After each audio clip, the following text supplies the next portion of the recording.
Une fois n'est pas coutume, aujourd'hui nous allons traiter des règles de golf.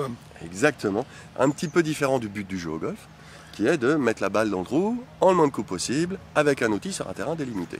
Parce qu'on peut dire qu'en fait les règles sont là justement pour, si tout se passe bien on n'en a pas tellement besoin, mais si ça se passe mal et qu'on se retrouve dans des situations imprévues, Eh ben on a besoin de savoir comment s'en sortir. et tout est prévu dans le petit livre. Exactement.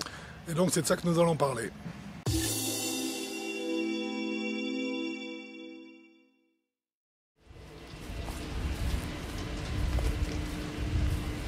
Oh. Ah oui, Ben là c'est pas tellement un club de golf qu'il me faut, c'est plutôt une tronçonneuse. Mais je crois que ça fait pas partie du sac, hein. c'est un peu interdit surtout. Voilà.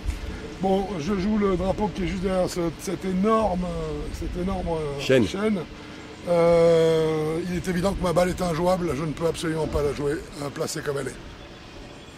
Donc cette fois-ci, j'ai trois options qui vont se présenter à moi.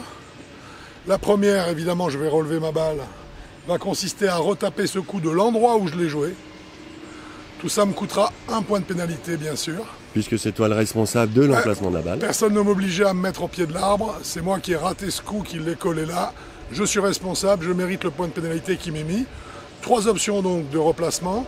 Première option, retaper le coup, on vient de le dire, de là où il a été envoyé pour la mettre ici. Deuxième option, déplacer cette balle d'une longueur de 2 longueurs de club. 2 longueurs de club. Et la ramasser et la dropper à l'intérieur de ces 2 longueurs de club.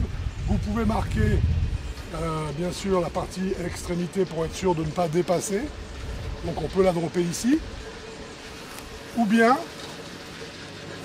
troisième option, je peux la dropper autant que je veux en arrière dans l'axe qui va du drapeau jusqu'au positionnement de ma balle. Ma balle se trouvait là.